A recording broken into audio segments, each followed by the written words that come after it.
Hello everyone, welcome back to your game. അപ്പൊ ഇന്നത്തെ video നമ്മുടെ പാർട്ട്ണർഷിപ്പിന്റെ ഒരു കണ്ടിന്യൂവേഷൻ ആണ്. ഒരു ചെറിയൊരു വീഡിയോ ആണ്. കുറച്ച് കാര്യങ്ങൾ നമ്മൾ ഇന്നത്തെ വീഡിയോയിൽ പഠിക്കുന്നുള്ളൂ. നമ്മുടെ പാർട്ട്ണർഷിപ്പിന്റെ അഡ്മിഷന്റെ ഏകദേശം കംപ്ലീഷൻ സ്റ്റേജിലേക്ക് വരികയാണ്. നമുക്ക് കുറെ കാര്യങ്ങൾ കൂടെ പഠിക്കാനുണ്ട്. അത് നമുക്ക് പതിയെ പതിയെ ഓരോ ദിവസവും ഓരോ ടോപ്പിക്കുകൾ എടുക്കാം കേട്ടോ. അപ്പൊ ഒത്തിരി പേര് നമ്മുടെ വീഡിയോസും ക്ലാസ്സുകളൊക്കെ ഇഷ്ടമാണെന്ന് കമന്റ് ചെയ്യുന്നുണ്ട്. അപ്പൊ നിങ്ങൾക്ക് എന്തെങ്കിലുമൊക്കെ സജഷൻസ് ഒക്കെ ഉണ്ടെങ്കിൽ അത് നിങ്ങൾക്ക് കമന്റ് ബോക്സിൽ മെൻഷൻ ചെയ്യാവുന്നതാണ്. ഏതെങ്കിലുമൊക്കെ സ്പെഷ്യൽ ടോപ്പിക്കിന്റെ ക്ലാസ് വേണമെങ്കിൽ അങ്ങനെയൊക്കെ ഉണ്ടെങ്കിൽ നിങ്ങൾക്ക് കമന്റ് ബോക്സിൽ മെൻഷൻ ചെയ്യാവുന്നതാണ്. അതുപോലെ നമ്മുടെ പുതിയ ചാനലിന്റെ ലിങ്ക് ഞാൻ ഡിസ്ക്രിപ്ഷൻ ബോക്സിൽ കൊടുത്തിട്ടുണ്ട്. അത് നിങ്ങൾക്ക് സപ്പോർട്ട് ചെയ്യാവുന്നതാണ്. ജസ്റ്റ് ഒരു ഫൺ വ്ലോഗ് ടൈപ്പ് ചാനലാണ്. അത് നിങ്ങൾക്ക് സപ്പോർട്ട് ചെയ്യാവുന്നതാണ്. അപ്പൊ നമ്മൾ ഇന്നത്തെ വീഡിയോയിൽ നോക്കാൻ പോകുന്നത് റീവാലുവേഷൻ അക്കൗണ്ട് വരയ്ക്കുന്നതാണ്.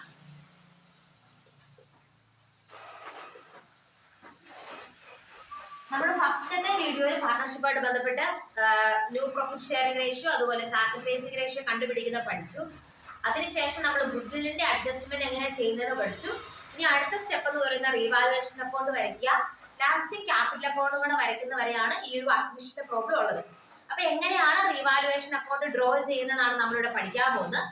ഇതുമായിട്ട് ബന്ധപ്പെട്ട് ഒരു 7-8 ജേണൽ എൻട്രികൾ പഠിക്കേണ്ടതുണ്ട്. പക്ഷെ ബൈഹാർട്ട് ചെയ്യുന്നേക്കാളും അത് എളുപ്പമായിട്ട് എങ്ങനെ പഠിക്കാമെന്നുള്ളത് ഞാൻ പറഞ്ഞുതരാം.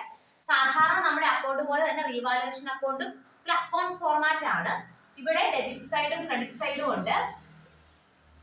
ആദ്യം ഞാൻ അക്കൗണ്ട് പരിചയപ്പെടുത്തി തരാം. അതിനുശേഷം ജേണൽ എൻട്രി പറയുകയാണെങ്കിൽ നിങ്ങൾക്ക് പെട്ടെന്ന് മനസ്സിലാവും. കാരണം സിമ്പിൾ ജേണൽ എൻട്രി അങ്ങനെ ഇങ്ങനെ പറഞ്ഞു പോയി കഴിഞ്ഞാൽ അതിൽ നല്ലത് അക്കൗണ്ട് വരച്ചു കഴിഞ്ഞാൽ പിന്നെ എങ്ങനെയാണ് ആ ട്രാൻസ്ഫർ ചെയ്യുന്നത് സിമ്പിൾ ആയിട്ട് നിങ്ങൾക്ക് കിട്ടും. അപ്പൊ ഇത് റീവാലുവേഷൻ അക്കൗണ്ട് ആണ്. ഇവിടെ particulars amount debit credit. Okay, ഒരു കോൺസെപ്റ്റ് പഠിച്ചു കഴിഞ്ഞാൽ റീവാലുവേഷൻ അക്കൗണ്ട് കംപ്ലീറ്റ് ആയിട്ട് നിങ്ങൾക്ക് പഠിക്കാൻ പറ്റും. അതായത് നമ്മുടെ ബിസിനസ്സിന് ഫേവറബിൾ ആയിട്ടുള്ള അസറ്റ് റീവാല്യൂ ചെയ്യുന്ന അല്ലെങ്കിൽ ലൈബിലിറ്റി റീവാല്യൂ അല്ലെങ്കിൽ റീ അസസ്മെന്റ് അല്ലെങ്കിൽ പേയ്മെന്റ് ഒക്കെ നടത്തുമ്പോൾ നമുക്ക് ഫേവറബിൾ ആയിട്ടുള്ളതിനെല്ലാം ബിസിനസിന്റെ പോയിന്റ് ഓഫ് വ്യൂല് ഫേവറബിൾ ആയിട്ടുള്ളതിനെല്ലാം നമ്മൾ ക്രെഡിറ്റ് ചെയ്യും. അതുപോലെ അൺഫേവറബിൾ ആയിട്ടുള്ളതിനെല്ലാം ഡെബിറ്റ് ചെയ്യും. ഈ ഒരു കോൺസെപ്റ്റ് മനസ്സിൽ കാണാൻ ഏതെങ്കിലും ഒക്കെ എൻട്രി വരുമ്പോൾ എന്തെങ്കിലും ഡൗട്ട് ഉണ്ടെങ്കിൽ പോലും നിങ്ങൾക്ക് അത് ആൻസർ ചെയ്യാം. ഇപ്പൊ പർട്ടിക്കുലർ ആയിട്ടുള്ള ഏതെങ്കിലും ഒരു ട്രാൻസാക്ഷൻ കിട്ടി, അത് നമുക്ക് ഫേവറബിൾ ആണോ അത് അൺഫേവറബിൾ ആണോ എന്നുള്ള കാര്യം നിങ്ങൾ നോക്കുക. ഇപ്പൊ ഫേവറബിൾ ആണെങ്കിൽ അതിനെ നമ്മൾ ക്രെഡിറ്റ് ചെയ്യും, അൺഫേവറബിൾ ആണെങ്കിൽ ഡെബിറ്റ് ചെയ്യും. പ്രധാനമായിട്ടും ഇവിടെ ഒരു 6-7 സർക്കംസ്റ്റൻസ് ആണ് ഉണ്ടാവാറ്. ഫസ്റ്റ് വൺ ലൈബിലിറ്റിയുടെ കേസിൽ ലൈബിലിറ്റി അൺറെക്കോർഡ് ആയിട്ടുള്ളതും അതുപോലെ അസറ്റ് അൺറെക്കോർഡ് ആയിട്ടുള്ളതും ഈ ഒരു 2 കേസ് നമുക്ക് ആദ്യം പഠിക്കാം. Liability unrecorded, asset unrecorded. ഇപ്പൊ ലൈബിലിറ്റി ഏതെങ്കിലും അൺറെക്കോർഡ് ആണെങ്കിൽ നമുക്കൊരു പുതിയ ലൈബിലിറ്റി വരുവാണ്, ബിസിനസ്സിലേക്ക് പുതിയൊരു ലൈബിലിറ്റി വരുവാണ്. സോ നമ്മൾ ആ ഒരു അസറ്റ് നമ്മുടെ ബിസിനസ് നമുക്ക് ലൈബിലിറ്റി വരുന്ന ഫേവറബിൾ കാര്യമല്ല. സോ ആ ലൈബിലിറ്റി അക്കൗണ്ട് നമ്മൾ എന്ത് ചെയ്യും? ലൈബിലിറ്റി അക്കൗണ്ട് നമ്മൾ ഡെബിറ്റ് ചെയ്യും. ഓക്കെ, ലൈബിലിറ്റി അക്കൗണ്ട് നമ്മൾ ഡെബിറ്റ് ചെയ്യും.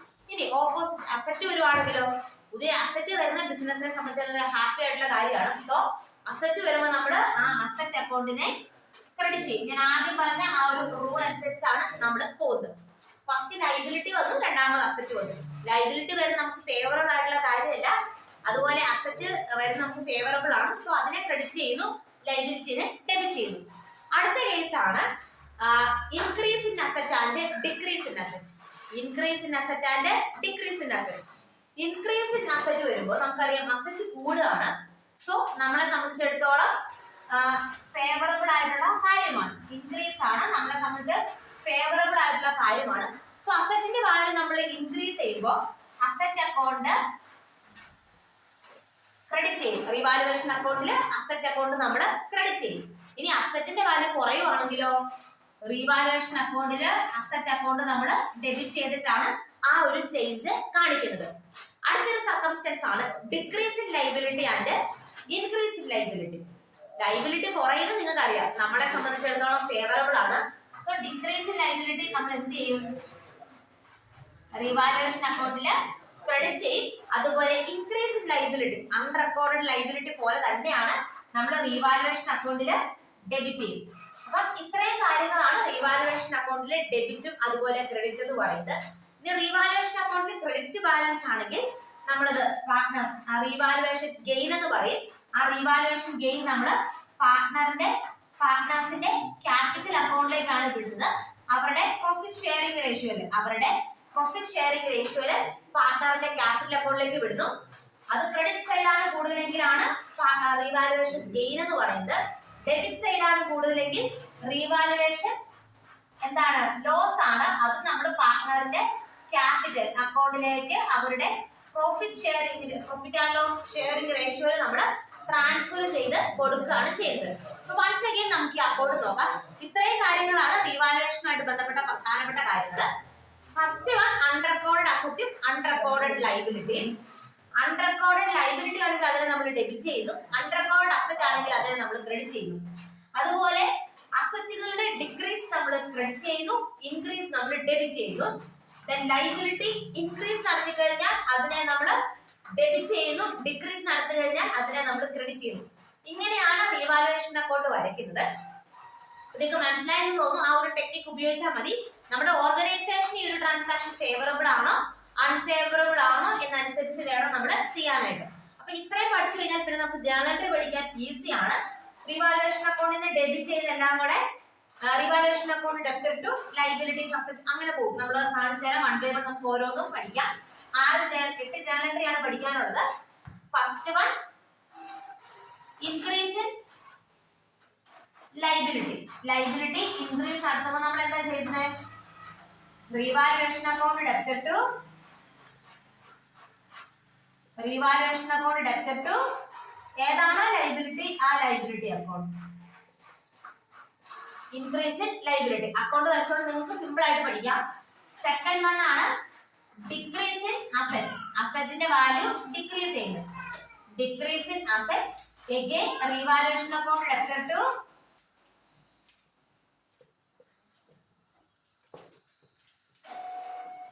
asset account. So increase in liability, decrease in asset.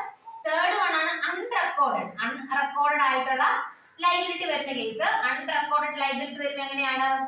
revaluation account debtor to ഏതാണോ ലൈബിലിറ്റി ആ ലൈബിലിറ്റിയുടെ അക്കൗണ്ട്. ഓക്കെ, ഇങ്ങനെയാണ് ഫസ്റ്റ് 3 ജേർണൽ എൻട്രി. ഇനി റീവാലുവേഷന്റെ നെക്സ്റ്റ് ക്രെഡിറ്റ് സൈഡിലുള്ള നമുക്ക് ജേർണൽ എൻട്രി എഴുതാം. ക്രെഡിറ്റ് സൈഡിൽ ഫസ്റ്റ് ഇൻക്രീസ് ഇൻ അസറ്റ്. അസറ്റിന്റെ വാല്യൂ ഇൻക്രീസ് ചെയ്ത് കഴിയുമ്പോൾ asset account debtor to revaluation account ആണ്. Then decrease in liability account debtor to revaluation account. Then third one unrecorded asset account debtor to revaluation.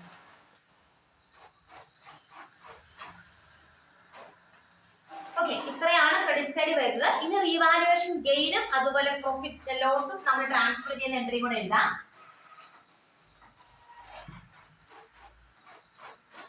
Revaluation profit നമുക്ക് ആദ്യം transfer ചെയ്യാം.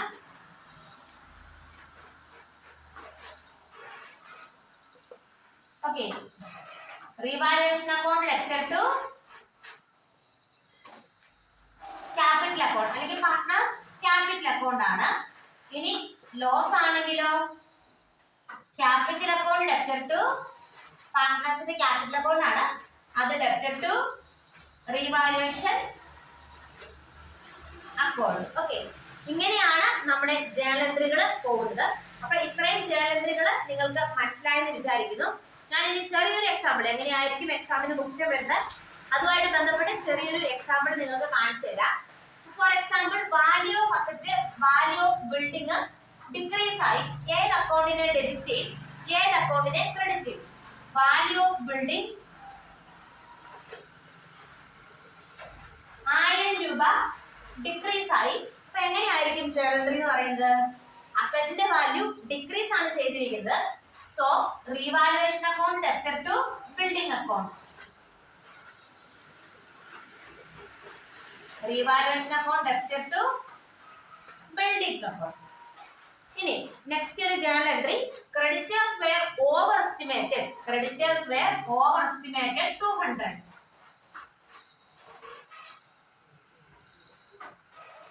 Creditors over estimated, liability over ആയിട്ട് estimate ചെയ്തിരിക്കുകയാണ്. അപ്പൊ journal entry എന്ന് പറയുന്നത് again revaluation account debtor to creditors. ഇങ്ങനെയാണ് journal എൻട്രികൾ വരിക. ഏത് അക്കൗണ്ട് ആയിരിക്കണം ഡെബിറ്റ് ചെയ്യേണ്ടത്, ഏത് അക്കൗണ്ട് ആയിരിക്കണം ക്രെഡിറ്റ് ചെയ്യേണ്ടത്, അല്ലെങ്കിൽ സ്റ്റേറ്റ്മെന്റ് രൂപേണയാണെങ്കിലും ക്വസ്റ്റ്യൻസ് വരാം. അപ്പൊ ഈ 8 ജേണൽ എൻട്രികൾ പഠിക്കുക. ഇതുമായിട്ട് ബന്ധപ്പെട്ട് കുറച്ച് എക്സസൈസും കൂടെ ഞാൻ ലാസ്റ്റ് കൊടുക്കുന്നുണ്ട്. അത് നിങ്ങൾക്ക് കമന്റ് ബോക്സിൽ ആൻസർ ചെയ്യാവുന്നതാണ്. അപ്പൊ നമുക്ക് കൂടുതൽ ക്ലാസ്സുകളൊക്കെ ആയിട്ട് നെക്സ്റ്റ് വീഡിയോയിൽ കാണാം. Thank you for watching.